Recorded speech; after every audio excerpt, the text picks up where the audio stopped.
ನಾನು ಅವ್ರಿಗೆ ಹೇಳಿ ಹೋಗಬೇಕಾಗಿತ್ತು. ನಾನು ಹಂಗೆ ಹೋಗಿ ತಪ್ಪು ಮಾಡೀನಿ. ಅವ್ರಿಗೆ ಹೇಳಿ ಹೋಗಿದ್ರ ನನಗಿಂಥ ಪರಿಸ್ಥಿತಿ ಬರ್ತಾ ಇರಲಿಲ್ಲ. ನಾನು ಯಾಕೆ ಅವ್ರಿಗೆ ಹೇಳಿ ಹೋಗಲಿಲ್ಲ? ಅವ್ರಿಗೆ ಹೇಳಿ ಹೋಗ್ದಿದ್ದಕ್ಕೆ ನನಗಿಷ್ಟು ಈಗ ನೋವಾಗ್ತಾ ಇರೋದು. ನಾನು ಹೋಗ್ಬೇಕಂತೇನು ಹೋಗಿರಲಿಲ್ಲ, ಅರ್ಜೆಂಟ್ನಾಗ ಹೋಗ್ಬಿಟ್ನಿ. ನೋಡಿದ್ನಲ್ಲ, ಒಂದು 10 ನಿಮಿಷ ನೋಡಿದ್ನಿ, ಬರಲಿಲ್ಲ. ಅದಕ್ಕೆ ನಾನು ಹೋದ್ನಿ. ಆದರೆ ಇವ್ರು ಎಷ್ಟು ಕೋಪ ಮಾಡ್ಕೊಂಡಾರ, ನನ್ನ ಜೊತೆಗೆ ಮಾತಾಡೋಂಗಿಲ್ಲ ಅಂತ ಹೇಳಿ ಹೋದರು. ನನ್ನನ್ನು ಫಸ್ಟ್ ಟೈಮ್ ಅವರು ಆ ರೀತಿ ಎಲ್ಲ ಬೈಬಿಟ್ರು. ಗಂಡನ ಜೊತೆ ಹೆಂಗೆ ಬೇಕು ಅಂತ ಎಲ್ಲ ತಿಳ್ಕೊಂಡಾಗಿ ನಾನಂತೇಳಿ ನಾನು ಬಯಸ್ಕೊಂಗಾತ. ಅಯ್ಯೋ, ಅಳ್ಕೊಂತ ಕುಂತಾಳಲ್ಲ, ಈಗ ಕಣ್ಣೀರು ನನ್ನ ಕೈಯಲ್ಲಿ ನೋಡೋಕ್ಕಾಗಲ್ತು. ಆದ್ರೆ ನಾನು ಇಷ್ಟು ಜಲ್ದಿ ಸಮಾಧಾನ ಆಗಂಗಿಲ್ಲ. ಇಷ್ಟು ಜಲ್ದಿ ನಾನು ಏನಾದರೂ ಸುಮ್ಮನೆ ಆದ್ರೆ ಆಕೆ ಮತ್ತೆ ಹಂಗೆ ಮಾಡ್ತಾಳೆ. ಆಕೆ ಅಳಿಸೋದೇನು ನನ್ನ ಉದ್ದೇಶ ಅಲ್ಲ. ಆದ್ರೆ ಆಗಲ್ದು.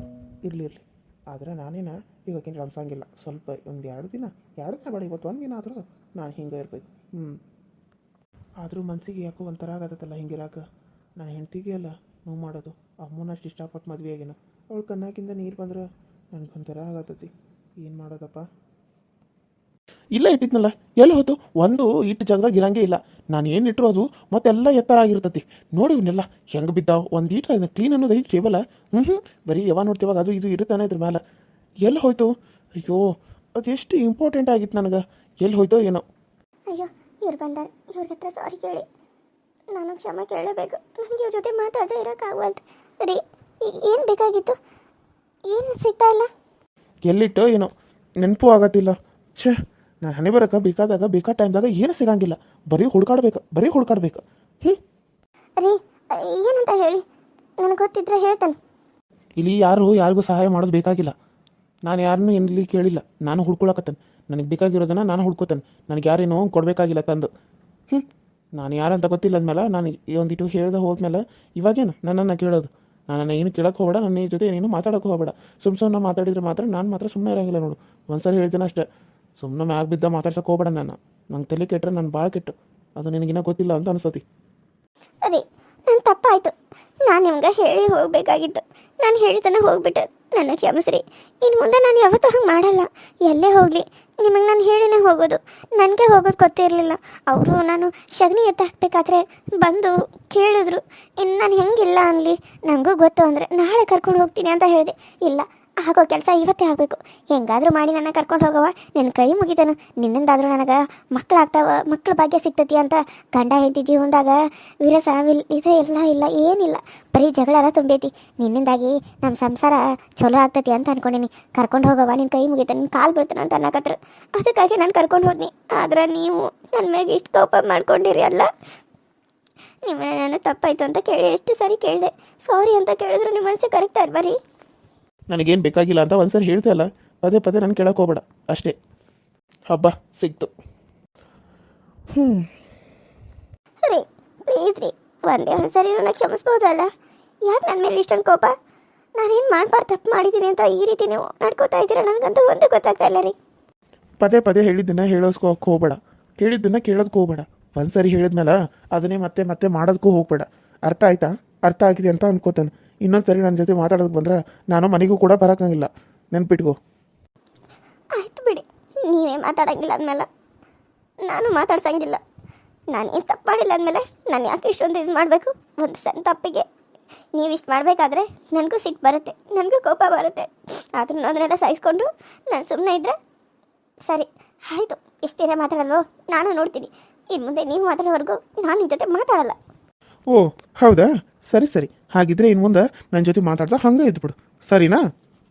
ಆಯಿತು, ಇನ್ನು ಮುಂದೆ ನಾನು ಹಾಗೆ ಇರ್ತೀನಿ. ನಿಮ್ಮ ಜೊತೆ ಮಾತಾಡೋಂಗಿಲ್ಲ. ನೀವು ಯಾವಾಗ ನನ್ನ ಮೇಲೆ ಪ್ರೀತಿ ಬಂದು ಮಾತಾಡ್ತೀರೋ ಅಲ್ಲಿವರೆಗೂ ನಾನು ಮಾತಾಡಲ್ಲ. ಏನಾದರೂ ಮಾಡ್ಕೊಂಡು ಹೋಗು, ನನಗೇನು ಹೇಳ್ತಿದ್ದಿ? ಅಮ್ಮೋ ಊಟ ಮಾಡ್ಬಾ. ಹಂಗೆ ಅದೆಯಲ್ಲ, ಬೆಳಗಿಂದ ಏನೂ ಊಟ ಮಾಡಿಲ್ಲ. ಆದ್ರೆ ನನ್ನ ತಂಗಿಗೆ ನಾನು ಏನಂತ ಹೇಳಬೇಕು? ನನ್ನ ಮಗಳಿಗೆ ಊಟ ಆಗಿಲ್ಲ ಅಂತ ಸಾಯ್ಕೆ ಅನ್ಕೊಂಗಿಲ್ಲ. ಎದ್ಬಾವ, ಊಟ ಮಾಡ್ಬಾ. ನೀನು ಇಲ್ಲೇ ಇದ್ದೀನಾ? ನೀನು ಊಟ ಮಾಡಿ ನಡಿ. ಅಲ್ಲ, ಇಬ್ಬರು ಇನ್ನೊಂದು ಜಗಳ ನಿಮ್ದು ಮುಗ್ದಲ್ಲನ? ಇನ್ನೂ ಹಂಗೆ ಜಗಳ ನಡೆಯೋಕ್ಕಾಗ್ತೈತನ? ನೋಡಪ್ಪ, ನಾನು ಹೇಳ್ತೀನಿ ಕೇಳಿಸಚ್ಚಿನ ಒಂದು ಮಾತು ಬರ್ತೈತಿ, ಒಂದು ಮಾತು ಹೋಗ್ತೈತಿ. ಅದನ್ನೇ ಯಾವತ್ತು ದೊಡ್ಡದು ಮಾಡ್ಕೊತ ಕುಂದ್ರಬಾರ್ದು. ಅಲ್ಲ, ನೀನು ಎಷ್ಟು ತಿಳಿದವಾಗಿ, ನಿನಗಿಷ್ಟು ಬುದ್ಧಿ ಇದ್ದು ನೀನು ಯಾಕೆ ಹಿಂಗೆ ಮಾಡತ್ತಿ ಅಂತ ನನಗೆ ಅರ್ಥ ಆಗಬಾರ್ದು. ನೀನು ಯಾರನ್ನ ಎಷ್ಟು ಇಷ್ಟಪಡ್ತೀಯೋ ಅವರಿಂದ ಅಷ್ಟೇ ದೂರನೂ ಆಗ್ತಿದೆಯಾ ಅನ್ನೋದು ನನಗೆ ಗೊತ್ತೈತಿ. ಆದ್ರೆ ಅಮ್ಮ ಹೆಂಗಂತ ನಿನಗೆ ಗೊತ್ತೈತಿ, ಸಣ್ಣ ಇದ್ದಾಗಿಂತ ನೋಡಿದಿ. ಆದರೂ ಆಕಿನ ಕಣ್ಣೀರು ಹಾಕುವಂಗೆ ಮಾಡಾಕತ್ತಿ ಅಂದ್ರೆ ನಿನಗೆ ಅಷ್ಟು ನೋವಾಗಿಬಿಟ್ಟೈತೆ ಮನಸ್ಸಿಗೆ. ಆಕೇನು ಮಾಡಬಾರ್ದು, ತಪ್ಪೇನು ಮಾಡಿಲ್ಲ. ಹೋಗಿ ಆಕಿನ ಕರ್ಕೊಂಡು ಹೋಗಿ ಊಟ ಮಾಡೋದು. ಬೆಳಗ್ಗಿಂದ ಕೆಲಸ ಮಾಡ್ಯಾಳು ಪಾಪ, ಏನೂ ಊಟ ಮಾಡಿಲ್ಲ. ನಾಳೆ ಏನಾದರೂ ಆದ್ರೆ ನಿನಗೆ ಜವಾಬ್ದಾರಿ ನೋಡು. ನೋಡಿ ಮಾವ, ನೀವೇನು ಅನ್ನೋದಕ್ಕೆ ಹೋಗ್ಬೇಡಿ. ನನಗೆ ಊಟ ಬೇಡ, ನನಗೆ ಹಸುವಾಗಿಲ್ಲ. ನನಗೆ ಹಸುವಾದಾಗ ನಾನೇ ಎದ್ದು ಊಟ ಮಾಡ್ತೀನಿ. ನನಗೆ ಯಾರು ಊಟ ಮಾಡಿ ಅಂತ ಏನು ಮಾಡೋಕ್ಕೆ ಹೋಗ್ಬೇಡಿ ಪ್ಲೀಸ್. ನಿಮ್ಮ ಇಷ್ಟ, ಏನಾದರೂ ಮಾಡ್ಕೊಳ್ಳಿ, ನಿಮ್ಗೆ ಇಷ್ಟ ಬಂದಂಗೆ ಮಾಡಿ. ನಾನಂತೂ ಏನು ಹೇಳಲ್ಲ, ಇದೇ ಲಾಸ್ಟ್. ನಾನು ಹೋಗಲಿ ನನ್ನ ಮಕ್ಕಳಲ್ಲ ಅಂತ ಹೇಳಿ ನಾನು ಇಷ್ಟು ನಿಮ್ಮನ್ನು ಕೇಳ್ಕೊಳ್ದು ಮಾಡೋದು ಮಾಡಿದ್ರೆ ನೀವು ನಿಮ್ಗೆ ತಿಳಿದಂಗೆ ಮಾಡ್ತಾರಂದ್ರೆ ನಾವು ದೊಡ್ಡವರಾಗಿ ಏನು ಪ್ರಯೋಜನ? ಹಾಂ, ಇಷ್ಟೆಲ್ಲ ಹೇಳ್ತಾ ಇದ್ದೀನಿ, ಎದ್ದು ಬಂದು ಊಟ ಮಾಡಮ್ಮ ಅಂತ ನಿಂಗೂ ಹೇಳಕತ್ತೇನ. ಇವಂಗ ಹೋಗಿ ಕರ್ಕೊಂಡೋಗಿ ಊಟ ಮಾಡು ನೀನು ಅಂತ ಅಂದ್ರೆ ಇವನು ಮಾತು ಕೇಳಂಗಿಲ್ಲ ಅಂತನೋ ನೀನು ಮಾತು ಕೇಳಂಗಿಲ್ಲ ಅಂತಿ. ನಡ್ಬರ್ಕ ನಾವು ಒದ್ದಾಡಬೇಕು.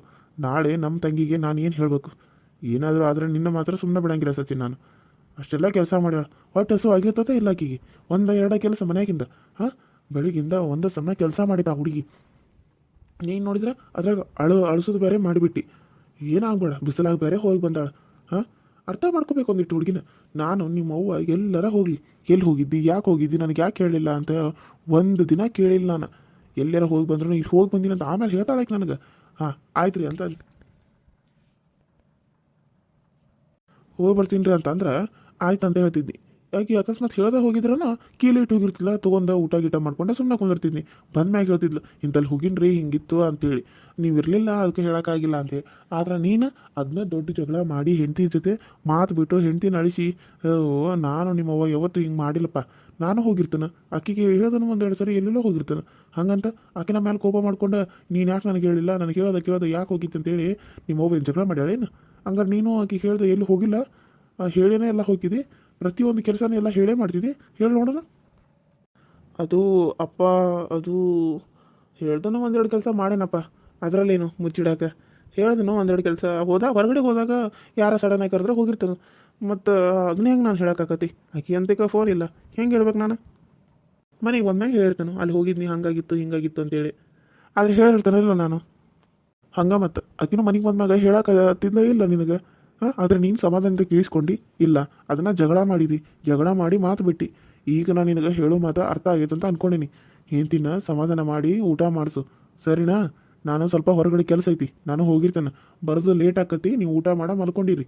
ಗದಾನ ಒಂದು ಸ್ವಲ್ಪ ಮುಂದಕ್ಕೆ ಮಾಡಿರಿ, ನಾನು ಬಂದ ಮಲ್ಕೋತೇನೆ. ಲೇಟ್ ಆಕತ್, ನಂದು 11, 12 ಆಗ್ತಿರ್ಬೋದು ಅಂತ ಅನಿಸ್ತತಿ. ಸರಿನಾ? ಸರಿಯಪ್ಪ, ನೀವು ಹೋಗಿ ಬರ್ರಿ, ನಂದು ಸ್ವಲ್ಪ ಕೆಲಸ ಐತಿ, ನಾನು ಹೊರಗಡೆ ಹೋಗ್ತೇನೆ. ಅಲ್ಲ ನಿಂದೇನು ಕೆಲಸ? ಹೇಳಾಕತ್ತಾನ ಮನ್ಯಾಗ ಊಟ ಮಾಡ್ರಿ, ನೀನು ಹೆಂಡ್ತಿ ಊಟ ಮಾಡಿಲ್ಲ ಅಂತೇಳಿ ಮತ್ತೆ ಹೊರಗೆ ಹೋಗ್ಕಂತಿಲ್ಲ. ಇಲ್ಲಪ್ಪ, ಸ್ವಲ್ಪ ಅರ್ಜೆಂಟ್ ಕೆಲಸ ಐತಿ, ನಾನು ಹೋಗ್ಲೇಬೇಕು. ಅದಕ್ಕೆ ಇವಾಗ ಹೇಳತ್ತಾನೆ, ನಾನು ಹೋದ್ರೆ ಸ್ವಲ್ಪ ಬರೋದು 9 ಆಕತಿ. ಅರ್ಜೆಂಟ್ ಕೆಲಸ ಐತಿ, ನಾನು ಹೋಗ್ಲೇಬೇಕಪ್ಪ. ಅದು ಬಿಡೋಕ್ಕಾಗಂಗಿಲ್ಲ. ನಮ್ಮ ಫ್ರೆಂಡ್ಸು ಒಂದು ಸ್ವಲ್ಪ ಅದೇನೋ ಅಪ್ಲೈ ಮಾಡೋದೈತಂತ ಜಾಬ್ದು, ಅದು ಮಾಡೋಕೆ ಹೋಗತ್ತಾನ. ಪಾಪ ಅವನು ಬಿಡ್ಕೊಳಕತ್ತಾನ ಹಂಗೆ ಒಂದೇ ಸಮನ. ನಾನು ಹೋಗ್ತಿದ್ರೆ ಮತ್ತು ಸುಮ್ಮನೆ ಅವ್ನಿಗೂ ಪ್ರಾಬ್ಲಮ್. ಪಾಪ ಅವ್ನು ಗೊತ್ತಿದ್ದಿದ್ರೆ ಅವನ ಹಾಕ್ತಿದ್ದ, ನನಗೆ ಗೊತ್ತೈತಂತ ನಾನು ಕೇಳಾಕತ್ತಾನ. ನಾನು ಹೋಗಲೇಬೇಕು. ಆಯ್ತಪ್ಪ, ಏನಾರು ಮಾಡ್ಕೊರಿ, ನಿಮಗೆ ಬಿಟ್ಟಿರೋದು. ಹೇಳಾರು ಎಷ್ಟಂತ ಹೇಳ್ತಾರೆ, ಏನಾರು ಮಾಡ್ಕೊರಿ.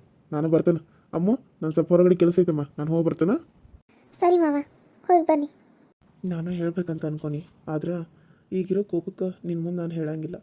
ನಾ ಹಂಗೆ ಹೊಂಟೀನಿ, ನೀನು ಇನ್ನೂ ಸ್ವಲ್ಪ ಸಿಟ್ಟು ಬರಲಿ ಅಂತ ಹೇಳಿ. ನನಗೆ ಹೇಳ್ತಾನೆ ಹೋದ್ರಿ ಅಲ್ಲ, ಹೋಗಿ ಬರ್ತೀನಿ ಅಂತ ಒಂದು ಮಾತು ಹೇಳಿಲ್ಲ ಅಲ್ಲ. ಆಯ್ತಾಯ್ತು, ಹೋಗಿ. ನೀವು ಬರೋವರೆಗೂ ನಾನೇನೂ ಮಾಡಲ್ಲ, ನಾನೇನೂ ತಿನ್ನಲ್ಲ, ನಾನು ಹೀಗೆ ಮಲ್ಕೋತೀನಿ. ನೀವು ಬಂದು ಎಬ್ಬಿಸಿ ನಾನು ಊಟ ಮಾಡಿಸೋವರೆಗೂ ನಾನು ಊಟನೂ ಮಾಡಲ್ಲ, ನಾನು ಹೀಗೆ ಇರ್ತೀನಿ. ನೋಡ್ತಾ ಇರಿ, ನಾನೇನು ಅಂತ ನಿಮ್ಗೆ ಗೊತ್ತಾಗುತ್ತೆ. ನಾನು ಒಂದು ಸರಿ ಹಠ ಹಿಡಿದ್ರೆ ಅದು ನಾನು ಯಾವತ್ತೂ ಬಿಡಲ್ಲ. Hi hello friends, welcome to my YouTube channel. So ಎಲ್ಲರೂ ಹೆಂಗೆ ಅದರಿ, ಎಲ್ಲರೂ ಚಲೋ ಅದರಿ ಅಂತ ಅಂದ್ಕೊಡೀನಿ. ವಿಡಿಯೋಸ್ ಹೆಂಗೆ ಬರತ್ತಾವು ಅಂತ ಹೇಳಿ ಕಮೆಂಟ್ ಮಾಡಿ ತಿಳಿಸ್ರಿ. ಹಂಗೆ ಇದ್ರ ಜೊತೆಗೆ ಇನ್ನೂ ಒಂದು ಕತೆ ನಿಮ್ಮ ಮುಂದೆ ಬರ್ತಾ ಐತಿ, ತಾಯಿ ಸತ್ತ ತವರು ಮನೆ ಅಂತ ಹೇಳಿ. ಕತೆ ತುಂಬ ಚೆನ್ನಾಗಿದೆ, ತುಂಬ ಇಂಟ್ರೆಸ್ಟಿಂಗ್ ಆಗಿದೆ. ಇದರಲ್ಲಿ ಇದು ತಾಯಿ ಇಲ್ಲದ ತವರೂರು, ಅಂದ್ರೆ ತಾಯಿ ಇಲ್ಲದೆ ಇರುವಂಥ ಇದು ತವರೂರಾಗಿರ್ತೈತೆ. ಅಂದರೆ ಇದರಲ್ಲಿ ಅಪ್ಪ ಅಮ್ಮ ಚಿಕ್ಕಮ್ಮ ಅಂತೇಳಿ ಎಲ್ಲ ಇರ್ತಾರೆ. ಅದರಲ್ಲಿ ತಂದೆ ತಾಯಿ ಯಾರೂ ಇಲ್ಲ. ಅದು ಅವಳು ಅನಾಥ ಆಗಿರ್ತಾಳೆ, ಅಜ್ಜಿ ಸಾಕ್ತಿರ್ತಾಳೆ. ಅಣ್ಣ ಇರ್ತಾನೆ, ಆದ್ರೆ ಅವನು ಚಿಕ್ಕ ವಯಸ್ಸಿನಾಗ ಕೆಲಸ ಅಂತೇಳಿ ಬಿಟ್ಟು ಹೋಗಿರ್ತಾನೆ. ಬಿಟ್ಟು ಹೋದ್ಮೇಲೆ ಅವ್ನು ಹೆಂಗಿರ್ತಾನೆ ಅನ್ನೋದು ಆಕೆಗೆ ಗೊತ್ತೇ ಇರೋಂಗಿಲ್ಲ, ಯಾಕಂದ್ರೆ ಅವನು ಒಂದು ಸತಿನೂ ಬಂದಿರಂಗೇ ಇಲ್ಲ.